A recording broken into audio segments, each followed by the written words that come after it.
Bien. ¿Todo bien? Vamos a empezar.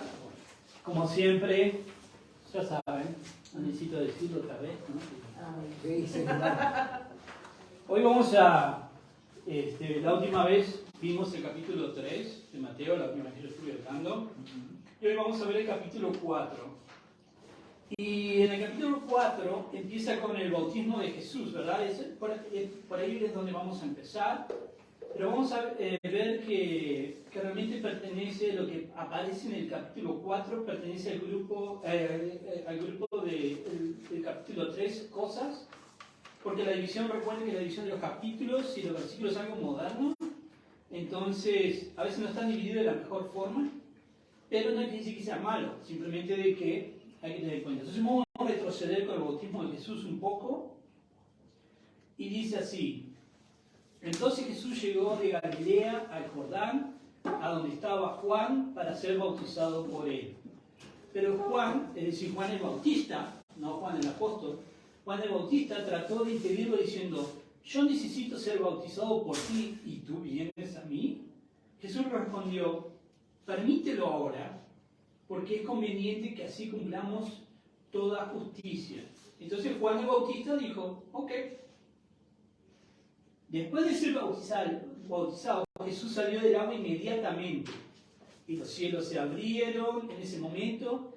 Y Juan vio al Espíritu de Dios que descendía como una paloma y venía sobre Jesús. Y se oyó una voz de los cielos que decía: este es mi Hijo amado en quien me he complacido. Muy bien. Vamos a empezar con algo. Es el bautismo. Solo algo del Nuevo Testamento, hemos visto con los católicos que bautizan, los evangélicos bautizan, pero es algo que realmente es cristiano, digamos, del Nuevo Testamento, o estaba también en el Viejo. Vamos a ver una cosa primero. Juan técnicamente era del Viejo Testamento, era el último profeta del Viejo Testamento, aunque aparece en el Nuevo, pero obviamente no había Nuevo Testamento en ese momento. Y hay una transición, obviamente, entre Juan el Bautista y Jesús. Vemos que también otra cosa es que cuando Juan el Bautista está bautizando, viene gente de todas partes para ser bautizado. Y este capítulo habla del bautismo, pero no nos introduce el bautismo como si fuera una cosa nueva. Como que de repente, Juan el Bautista inventó el bautismo, ¿no? De hecho, te da la sensación como que la gente, sí, me quiero bautizar, o sea, sabía lo que era el bautismo. Y vamos a ver un poquito esto. En Lucas, hemos leído muchas veces que dice que cuando Jesús terminó de hablar, un fariseo lo invitó a comer con él. Jesús entró en su casa y se sentó a la mesa. El fariseo se sorprendió cuando vio que Jesús no había cumplido con el rito de lavarse antes de comer. Otras versiones dicen no se lavó las manos antes de comer. Claro, nosotros pensamos que sucio, ¿no? No se lavó la mano. Pero realmente esta palabra lavarse no se traduce lavarse.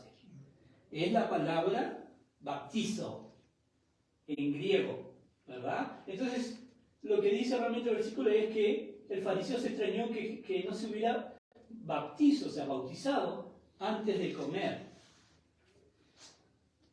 Y bueno, modernamente los judíos también se bautizan. De hecho hay un grupo que se llama, dentro de los judíos se llama, traducido al español sería como bautismo de la mañana, que todos los días al despertarse, lo primero que hacen antes de comer nada, de peinarse, van y se bautizan en un lugar como este, una pileta como esta, ¿no? Que se llama mikveh, ¿ok? Que es traducido cisterna. Claro, es un símbolo espiritual, igual que en el cristianismo, similar a nuestro bautismo, y vamos a ver otros ejemplos en donde se menciona el bautismo como algo que ya estaba, pero que nosotros no lo traducimos muy bien. Y cuando regresaba de la plaza, si no se bautizó, o sea, no se bautiza, no comen, ¿verdad? Es otra referencia a la palabra bautismo usada en el contexto judío, pero siempre en nuestras traducciones en el Nuevo Testamento lo traducen lavan y no bautizar. Hay una razón también por esta traducción, que les voy a decir. Cuando esto viene, especialmente de King James, de la versión, digamos, Reina Valera, pero inglesa, ¿verdad? Entonces, ¿cómo bautizaban en el tiempo que estaba este rey, cuando nos mandó a traducir su Biblia? Por aspersión, como los católicos, ¿verdad? Se bautizaron con aspersión. Entonces, cuando le mandaron a traducir al inglés la versión de la Biblia, se encontró que todas las palabras que decía bautismo era una acción de sumergirse en el agua, ¿verdad? Entonces dijo, bueno, puedo traducirlo así y que me prendan fuego, o puedo tipo lava. Entonces nosotros nos quedamos tradicionalmente con la palabra lavar, pero no es lo que decía que se estaban bautizando. O sea, como que la idea de lavarse, o sea, de sumergirse, era bautizar. Obviamente nosotros no tenemos nada en contra con bautizar. Hay veces se bautiza y hay ejemplos en el Nuevo Testamento en donde se le tira un poco de agua, se le tira aspersión o sumersión, porque a veces había lugares en el desierto donde no había agua. Entonces no es un problema eso.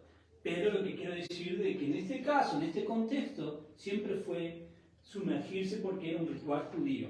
¿Ok?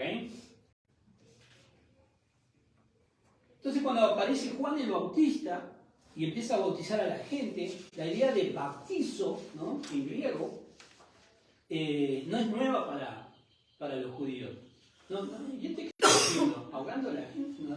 No, ya sabían lo que estaba haciendo. Es decir, que la idea de limpiarse simbólicamente para expresar una limpieza espiritual era conocido para ellos. De hecho, se bautizaban cerca del templo. Esto está cerca del templo judío, en Jerusalén.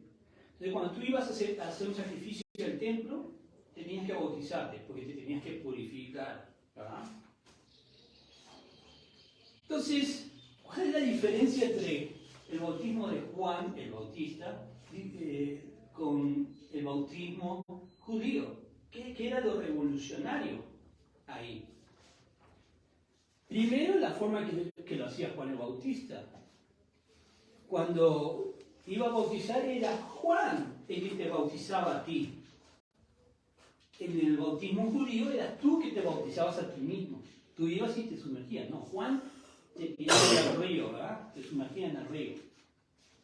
Lo segundo es la ubicación donde hacía los bautismos. El bautismo siempre se hacía, por ejemplo, cerca del templo, en el templo. Pero Juan, ¿qué hace? Se va al desierto, lo más lejos del templo que pudo encontrar, y empezó a bautizar ahí en el río, ¿verdad? Porque Juan estaba dando un mensaje, estaba diciendo, ¿sabes qué? Tenemos que bautizar acá en el desierto, bien lejos, porque el templo está corrupto. El sistema religioso de Jerusalén en este momento está corrupto. Entonces, para que se haga verdadera oración, ¿recuerdan la temática que yo dije de que ahora Israel es el nuevo Egipto? Y como que Herodes era el nuevo faraón. Entonces, si se acuerdan, en la historia, cuando estaba Moisés peleándose ahí con el faraón para que lo dejara ir, ¿a qué? Adorar a Dios al desierto. Y faraón decía, no los quiero ir a dejar ir, y les puso más trabajo, habíamos visto. Bueno, ahora Juan el Bautismo dice, no, para ver verdadera adoración tenemos que ir al desierto, como Moisés, lejos del templo, porque el templo ahora es Egipto, por el estado espiritual de los líderes religiosos en esa época. Entonces Jesús llegó a Galilea. Recuerden, este es el primer versículo que leímos, que dijo, yo necesito ser bautizado por ti, dijo Juan el Bautista, ¿no? Tú sos el Mesías. ¿Y por qué yo te voy a bautizar? No, más bien, estaba esperando que tú vinieras y me bautizaras a mí. Entonces Jesús dijo, permítelo ahora, porque es conveniente que así cumplamos toda la justicia. Cuando leemos esto, los que han estado en una iglesia, una escuela dominical o catequismo, cosas así, usualmente tomamos esta respuesta de Jesús como que Jesús dijo, bueno, yo sé, yo no necesito bautizarme, pero tengo que dar el ejemplo para todos los demás. Lo cual en cierto sentido es cierto. Él es el primero, Él es el que hace primero, ¿verdad? Pero yo le quiero decir que en esta respuesta de Jesús hay un significado mucho más profundo que simplemente, voy a dar el ejemplo. Y lo vamos a ver hoy. Si retrocedemos a Génesis 2, en el Viejo Testamento, básicamente al principio de la Biblia, dice, la tierra no tenía forma y estaba vacía, y la oscuridad cubría las aguas profundas, y el Espíritu de Dios se movía en el aire sobre las superficies de las aguas. Entonces, ¿qué nos muestra este pasaje? Nos muestra la tierra al principio de la creación. No tenía forma, estaba vacía y estaba envuelta en ¿qué? Oscuridad, con las aguas cubriéndolo todo. Además menciona que el Espíritu de Dios, y esto es importante mantenerlo en mente, se movía sobre la superficie de las aguas. Esa imagen del caos y el agua es crucial para comprender lo que estoy tratando de decir. ¿Ok? Entonces, ¿qué pasó? Entonces dijo Dios, sea la luz, y hubo luz. Dios vio que la luz era buena y Dios separó la luz de las tinieblas. Entonces nos encontramos en Génesis 1 con la historia de una nueva creación que surge ¿de dónde? Del caos, de la oscuridad. Esta nueva creación es sometida a una prueba para evaluar si es fiel a la palabra del Creador. En el versículo siguiente, en el 3, dice, ¿no? Sea la luz. ¿Y qué hizo la luz? Obedeció y hubo luz. ¿Verdad? ¿Y qué pasa? Dios quita la luz del caos, la separa del caos. Esa prueba de fidelidad y obediencia es también evidente en la historia de Adán y Eva. También, como todas las cosas en la creación, fueron puestas a prueba. Entonces, Dios les da una orden y ellos deberían obedecer y no prestar a otras voces, oído a otras voces, sino a la voz del Creador, ¿verdad? Entonces, de esta manera, la humanidad podría continuar construyendo, expandir más bien la nueva creación que surgió del caos y de la oscuridad, porque Dios lo había liberado de ese caos. Entonces, esa es la función de Adán y Eva. Lamentablemente, ¿qué pasó? Al escuchar a Adán y Eva la serpiente y no escuchar al Creador, desobedece al Creador, entonces la humanidad fracasa en esta prueba, ¿no? Sea la luz y hubo luz. O sea, no comas de este árbol, come de todos los demás, pero ellos comieron igual de ese árbol, ¿verdad? Entonces la humanidad fracasa en la prueba y ¿qué hace? Reintroduce el caos a esa nueva creación. Y bueno, y aquí tenemos, si nos vamos a Génesis 6, vemos, pero la tierra se había corrompido delante de Dios. Recuerden que Adán y Eva introdujeron el caos y estaba la tierra llena de violencia. Esta es, obviamente, la historia del diluvio, ¿no? De Noé, que construyó el arca y vienen las aguas y todo eso. Entonces, aquí vamos a ver otra historia que incluye agua y caos, ¿verdad? Y vamos a ver que hay un paralelo entre la historia del diluvio y la historia de la creación en Génesis 1. Entonces tenemos a Adán y Eva que fueron creados, ¿verdad? Y ahora tenemos una familia que es nacida del agua y caos, Noé y su familia. No una pareja, pero una familia. Y vamos a ver el paralelo, ¿no? Después se envió una paloma para ver si las aguas habían disminuido sobre la superficie de la tierra. Esto es Noé, que envía la paloma para ver si ya se podía bajar del arca.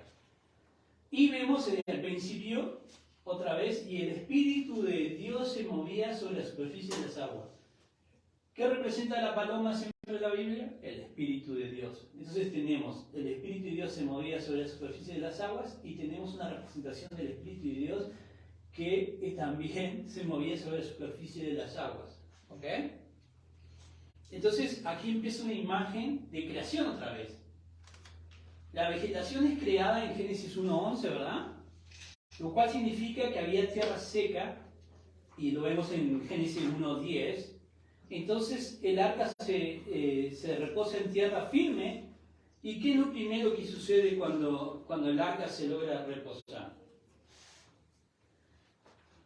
Y Dios bendijo a Noé y sus hijos y les dijo, sean fecundos y multiplíquense y llenen la tierra. Esto nos trae a Adán y Eva. Y al hombre a imagen suya y a imagen de Dios los creó, varón y hembra los creó. Y Dios los bendijo y les dijo, sean fecundos y multiplíquense. Es otra historia de creación, pero esta vez con Noé. Es decir, la historia de creación de Noé no es literalmente una historia de creación como en Génesis, pero hay un paralelo, ¿verdad? O sea, no es que Dios de repente volvió a crear todas las cosas, pero es esa historia de recreación, digamos, renovación. Así como Adán y Eva, que era la pareja y necesitaba pasar una prueba, ¿verdad? Obedecer a Dios, también la familia de Noé tiene su chance de pasar la prueba y obedecer a Dios. Y bueno, después del alert no lo logran, ¿no? Tipo, en el capítulo 9 vemos que fallan la prueba, y así como fue maldecido Adán y Eva, al fallar el test, el hijo de Noé también recibe una maldición. O sea que se vuelve a repetir esa caída otra vez. Como dijimos, ¿es la historia de Noé literalmente igual que Adán y Eva? No, el mundo no es literalmente recreado, pero temáticamente es una segunda chance y fallan. Así que falló Adán y Eva y entonces dice Dios, vamos a empezar de nuevo. Pero falló Noé y su familia, entonces esperaríamos otro evento de recreación, ¿verdad? Si falló Noé y su familia, debería haber otro evento de recreación, ¿verdad? Porque Dios no se desanima y da más oportunidades hasta lograrlo. De hecho, veamos esto. Acá tenemos el selfie de Moisés antes de cruzar el Mar Rojo.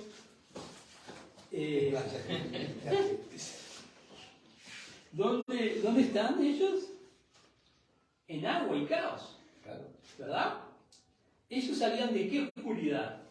Egipto, la esclavitud, ¿verdad? ¿Y qué pasa?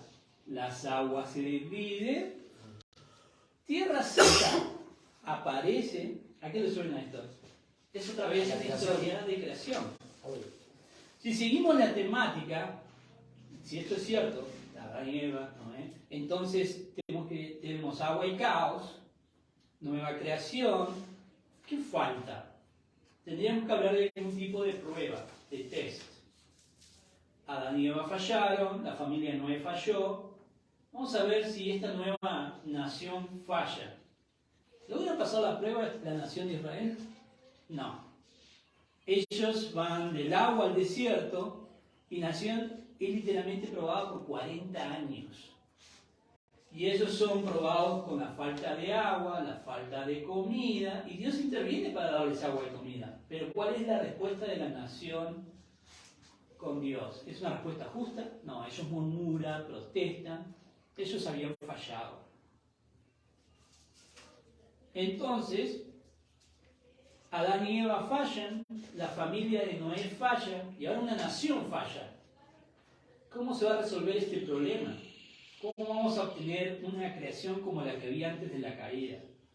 Algo o alguien tiene que venir para resolver este problema. Y si lees todo el Viejo Testamento, de eso se trata la promesa del Mesías. Eso es lo que estaban esperando los judíos. Ese Mesías que iba a llegar y que esperaban los judíos, y algunos siguen esperando, iba a pasar esa prueba, no iba a fallar. Entonces, regresamos al bautismo de Jesús, de Juan el Bautista y Jesús caucásico. Si esto es realmente como Adán y Eva, Noé y su familia y la nación de Israel, también tendría que esperar que Jesús tuviera una temática similar, ¿verdad? Entonces sería la temática. Primero, tiene que ser el primero de la nueva creación, ¿no? O sea, Adán y Eva en los primeros, Noé y su familia en los primeros bajar del arca, y la nación de Israel nace cruzando el agua y el caos del Mar Rojo. ¿no? Nacido del agua y caos, y que fuera puesto a prueba. ¿Ok? El bautismo fue un evento que envolvía agua, ¿verdad? Fue en el río Jordán, que es el exacto lugar donde otra cosa había sucedido en el pasado. Y lo vamos a ver. Y cuando los que llevaban el arca entraron en el Jordán, a los pies de los sacerdotes, y los pies de los sacerdotes que llevaban el arca se mojaron en la orilla del agua, las aguas que venían de arriba se detuvieron y se elevaron un montón, ¿no? O sea, los que llevaban el arca entraron en el Jordán y los pies, ¿no?, se pusieron ahí y se empezó a separar las aguas, ¿no? Y seguimos. A una gran distancia de Adán, que es una ciudad, pero no tiene el nombre, la ciudad que está al lado de Zaretán, las aguas que descendían hacia el mar de Arabá, el mar salado, fueron cortadas completamente. Así el pueblo pasó hasta estar frente a Jericó, en Josué.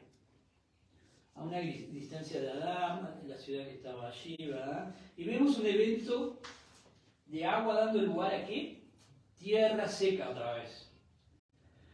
Una cosa importante es que en la tradición cristiana, ese es el mismo lugar donde se bautizó Jesús. Si tú vas a Israel y pides un tour a donde cruzó Josué, te llevan a un lugar en el río Jordán. Y si tú pides un tour para que donde se bautizó Jesús, te llevan al mismo lugar. Porque fue en el mismo lugar donde se bautizó Jesús, fue donde se cruzó Josué. Y otra cosa que Jesús, el nombre de Jesús realmente significa Josué. Josué es Jesús. Lo único que nosotros lo sacamos del latín, que lo saca de, como que es la forma que se escribe, entonces nos quedamos con Jesús, pero realmente es Yeshua, que significa Josué. ¿Ok? Entonces Josué cruzando el Jordán, y tenemos a Josué, Jesús, bautizándose en el Jordán.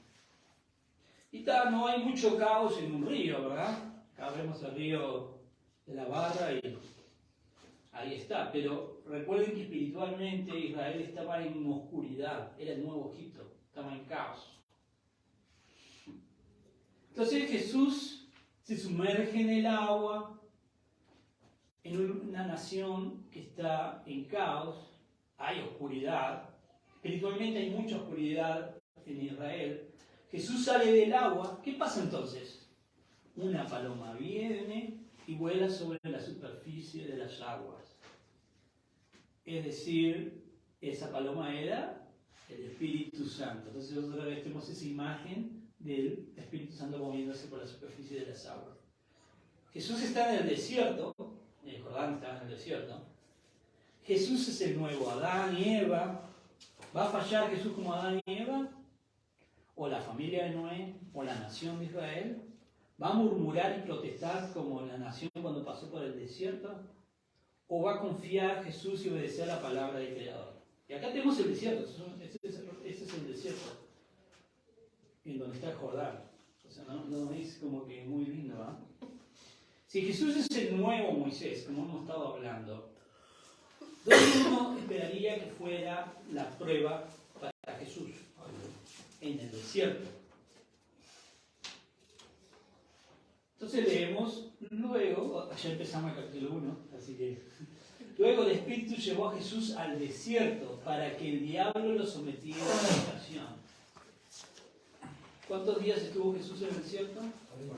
40 días. Como la nación estuvo 40 años. ¿Vean la relación? Sí, ¿no? Jesús es llevado al desierto para ser puesto a prueba de una forma similar que Israel. Y en cada prueba Jesús responde ¿con qué? Con la palabra, hace caso a la voz de Satanás, como hizo Adán y Eva. No, responde con la palabra del Creador. Básicamente Jesús dice, yo confío en la palabra del Creador, no en la tuya. Que eso es lo que debería haber hecho Adán y Eva, ¿verdad? es la respuesta en la que Noé y su familia fallaron y es lo que la nación debería haber confiado en vez de murmurar y protestar, la nación de Israel.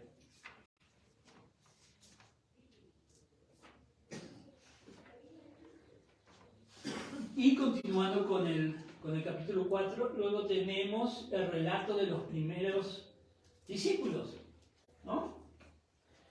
Andando Jesús junto al mar de Galilea, vi a dos hermanos, Simón, llamado Pedro, y Andrés, su hermano, echando una red al mar porque eran pescadores. Y Jesús les dijo: vengan en pos de mí, y yo los haré pescadores de hombres. Entonces ellos dejando al instante las redes, lo siguieron. Y pasando de allí, Jesús vio a otros dos hermanos, Santiago, hijo de Zebedeo, y Juan, su hermano, en la barca con su padre Zebedeo, remendando sus redes, y los llamó. Y ellos dejando al instante la barca y su padre, lo siguieron a Jesús, obviamente. Cuando nosotros leemos esto, se nos enseña, ¿no? Y usualmente lo entendemos como que Jesús vio a Pedro y a Andrés, vamos a decir, y inmediatamente lo siguieron, ¿verdad? Como que, sígame, sí, no hay problema, soy cristiano ahora, ¿no? Y a veces desanima un poco, porque nosotros en la vida real no es así. La verdad que no nos sucede así, ¿no? Nosotros hay un tiempo en donde Dios trabaja con nosotros como para ir yendo para ese camino. Y usualmente aprendemos que, por ejemplo, esta historia similar aparece en los otros evangelios. Está la parte de Mateo, aparece en los otros. Y hay una cosa interesante en esa historia con las de los otros. No son similares.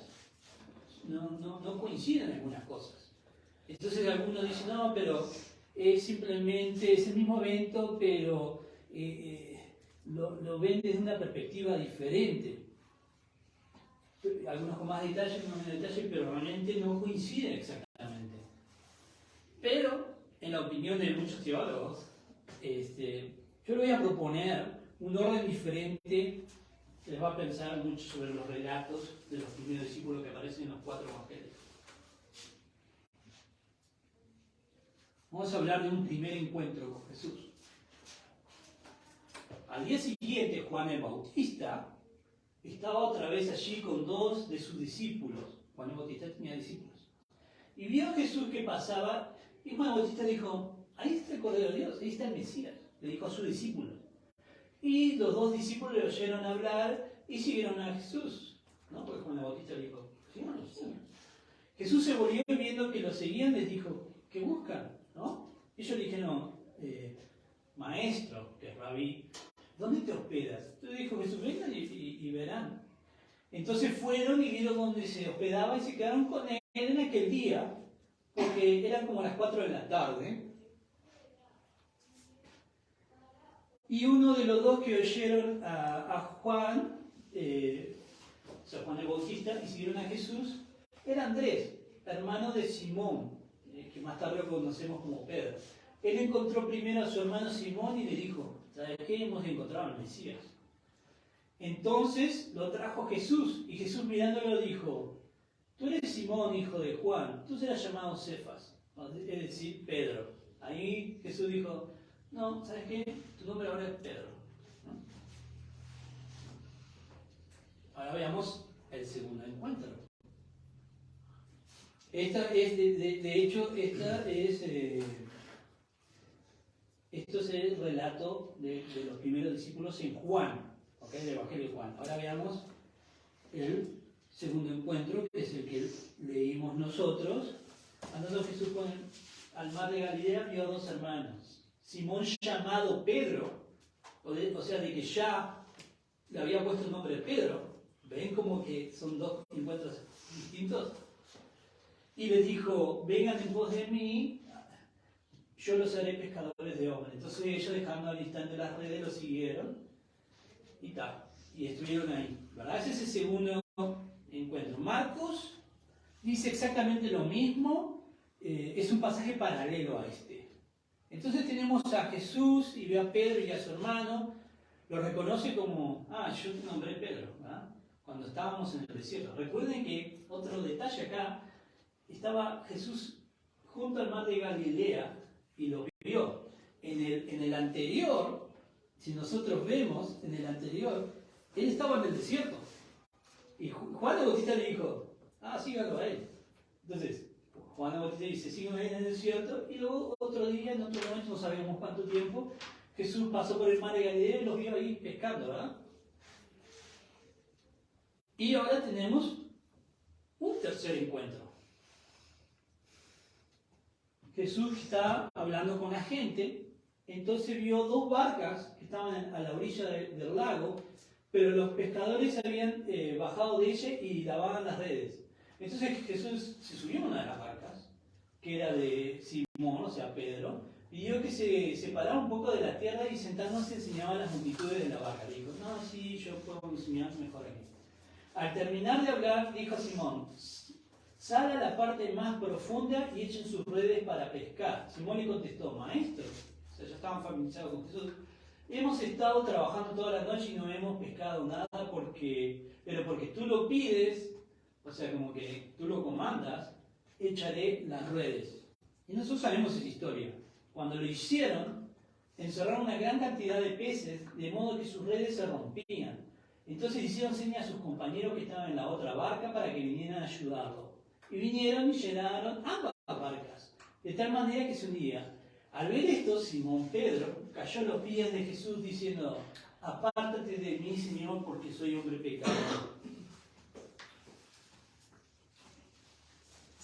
Porque el asombro se había apoderado de él y de todos sus compañeros por la gran pesca que habían hecho. Y lo mismo le sucedió también a Jacobo, que es Santiago, Juan, hijos de Zebedeo, que eran socios de Simón. Jesús dijo a Simón, no temas, desde ahora serás pescador de hombres.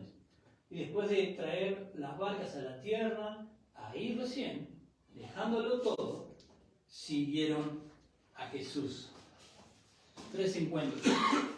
Pero yo les quiero decir como que no fue instantáneo, fueron 3 encuentros, costó, y a veces es con nosotros, pero piensen esto. Pedro anduvo con Jesús todo el resto de la vida de Jesús. Cuando a Jesús lo atraparon, ¿a dónde regresó Pedro? A las barcas otra vez. Ahí estaba pescando de nuevo. ¿Y quién fue a buscarlo a las barcas? Jesús se le apareció, tipo, ¿qué estás haciendo aquí? Y desayunó con Pedro y ahí recién. Entonces digo, el camino no es fácil, pero se llega ahí. Entonces, al final, después de traer las barcas a la tierra, dejándolo todo, siguieron a Jesús. Entonces, digamos, aquí dejaron sus barcas, las trajeron a la tierra, tuvieron esa acción y ahí siguieron a Jesús. Pero tuvieron que pasar ese tiempo con Jesús, pasar la prueba y como dije, luego Pedro y otros se regresaron a la barca y Jesús apareció diciendo, no, tipo, deberían estar haciendo esto y desayunó con ellos. Entonces, digamos, tenemos esa historia, ¿verdad? Que puede ser un reflejo de nuestra historia. Yo sé algo muy, con esto vamos a finalizar el capítulo de hoy, pero es algo para reflexionar, de que a veces tal vez tenemos ciertas expectativas y no suceden, y a veces suceden, pero realmente uno es por fe, uno tiene que creer, y no es que vas a prosperar o que te va a pasar esto, no es garantizado. Pero Dios puede llenar esas redes también. Y por eso nosotros tenemos respuestas, hacemos este frasco como respuestas a nuestras oraciones. Simplemente no porque es algo místico o el frasco es algo raro, es simplemente para que vamos viendo cómo va creciendo eso. Y yo podría decir de que tuve una respuesta a una oración, tuve una respuesta a otra oración y tuve una respuesta a otra oración. Entonces yo los invito también a hacer eso. De hecho quiero invitar a Joy para que pase a orar.